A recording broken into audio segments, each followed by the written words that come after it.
looky at what we got here.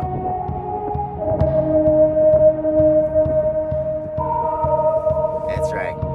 It's another Daisy. Now, I told you in the last video that the last video was going to be the last rifle, and the rest of the videos until next year are going to be pistol videos. Well, one of the viewers out there disputed that and said, no, the Christmas season is upon us and you have to feature another Daisy rifle. Well,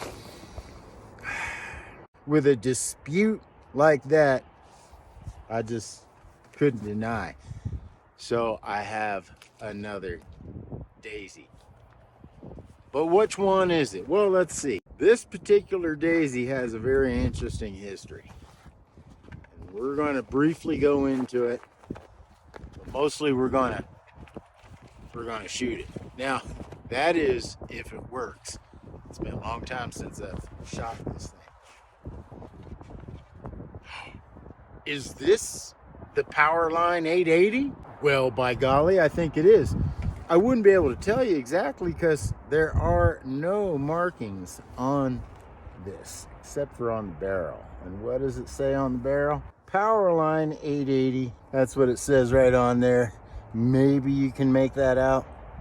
It's the Powerline 880. You'll notice something about this. Well, there is a safety, but all the 880s have a warning printed on the sides of them here. That's how you can distinguish the original 880 from later variants.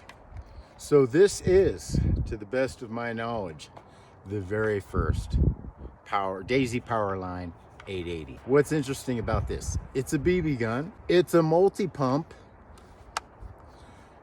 but it's also a pellet gun. You can use it to shoot pellets or BBs. You can cock it up at about 10 times and get somewhere in between 700 to 800 FPS. So it's pretty powerful. You can definitely take out small game with this. Now, I don't know how good shooting a BB that fast is. This time, the target's all the way out at 20 paces. So we've given ourselves a little bit of a challenge here, just a little. All right, now I'm gonna shoot some BBs, but first we're going to go with the pellets because you can't load them with both BBs and pellets. It's one or the other.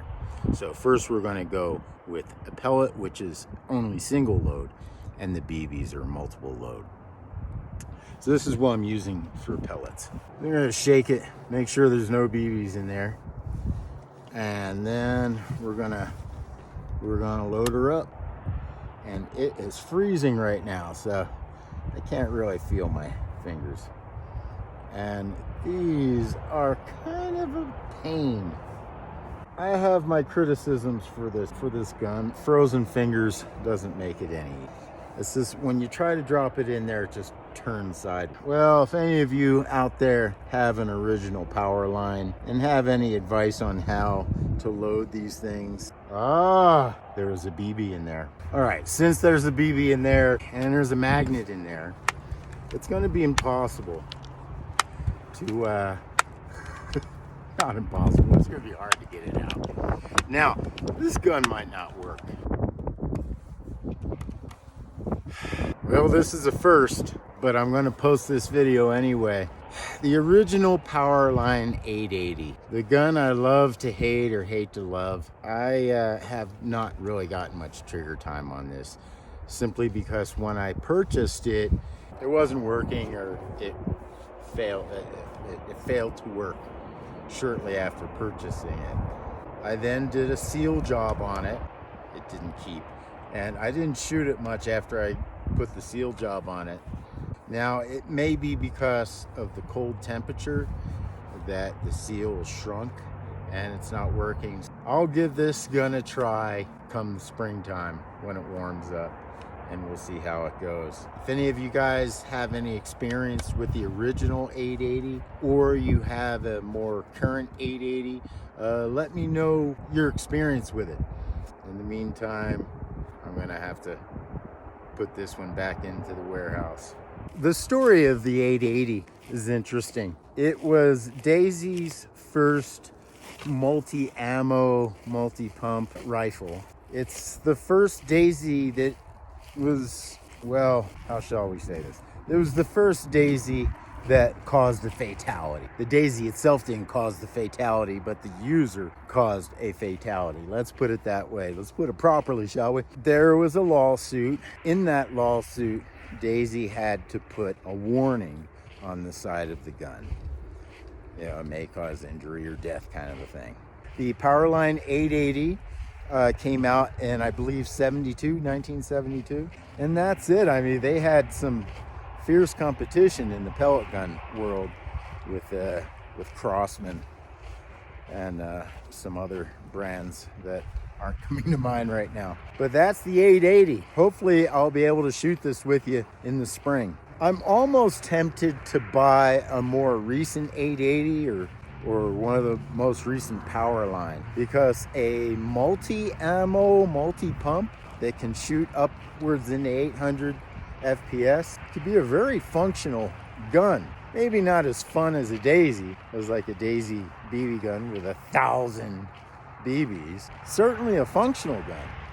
I started this video as the sun was rising, and dang it if I ain't gonna finish it as the sun is setting. All right, our target of choice today is a pine cone that I still have one of them prickly little things in my thumb. Thank you, pine cone. A little reminder. And we are 1, 2, 3, 4, 5, 6, 7, 8, 9, 10, 11, 12, 13, 14, and 15 paces away from that nasty pine cone.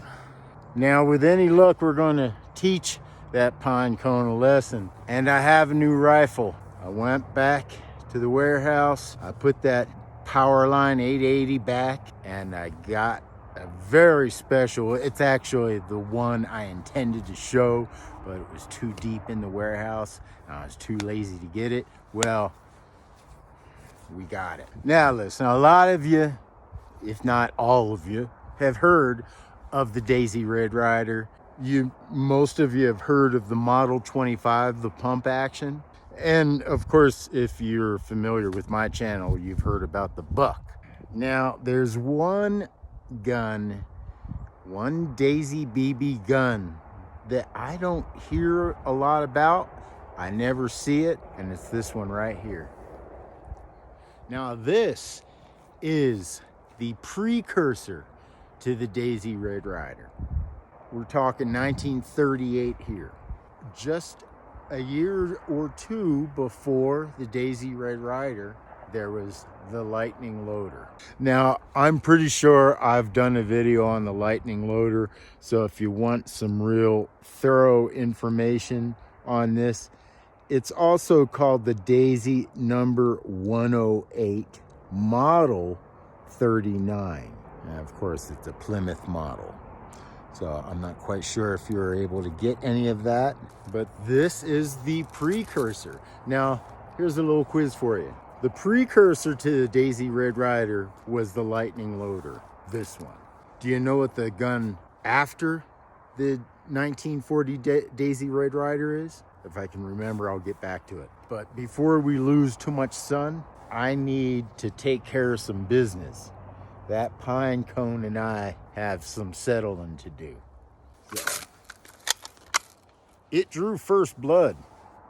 I mean, I know there's no blood, but it feels like it's bleeding. It hurt. Now, here's the thing. This is a really quiet. I don't know if it's quiet because it's from 1938, and I don't think I've redone the seals. It might be that, but let's see if I can hit anything with it. The front sight on this Lightning Loader, I know this is, look, it's a little bent, you see? It's a little bent. But I have a funny feeling whoever owned this before bent it there because that's how it shoots. So let's see.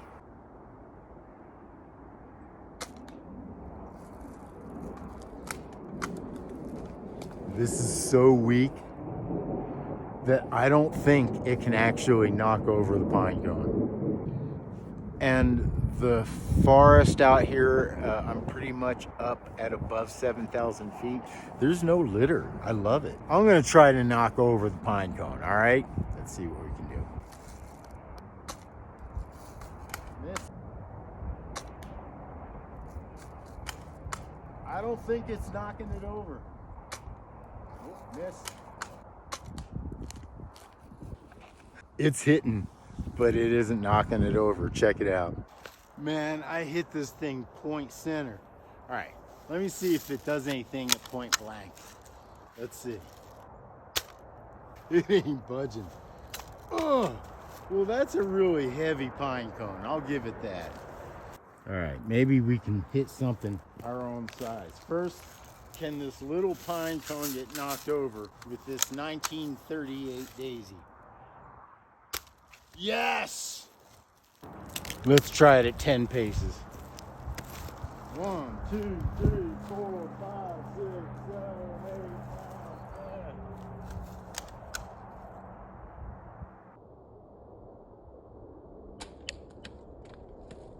10. I'll take it. 10 paces. That's fun. All right, we're only out at 10 paces, but it's like, you know, the other target was 3 times bigger than this. If you have a gun that only shoots at a short distance, then just get a smaller target. All right, let's see what we can do here. First try on that. You know I need to see a slow-mo on this. Boy, I tell you, it doesn't have the saddle ring or any of the engravings, but it's just such a good looking BB carbine.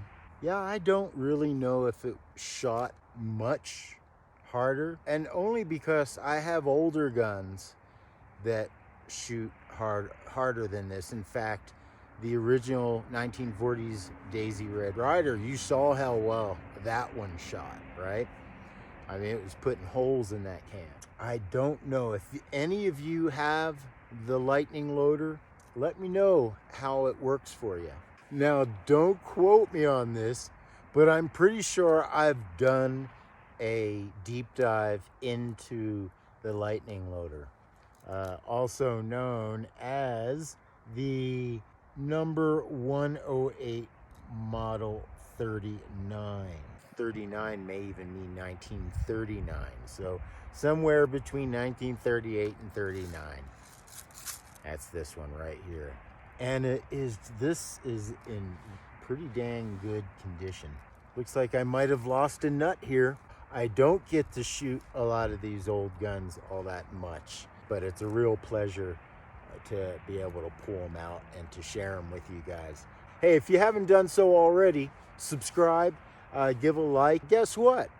I'll see you next video, and there's a good chance, because the weather's holding out, there's a good chance I may even have yet another rifle to show you guys before the winter comes. Because once the winter comes, it turns into pistol season here at Picking a Daisy. Oh, looky at this. I have just the thing to tighten this up. Any of you old timers remember this? Did you have one of these? It's just perfect for tightening up your Daisy. Yep. All right, guys. Picking a Daisy. You see that group of trees over there? I think they're on the attack.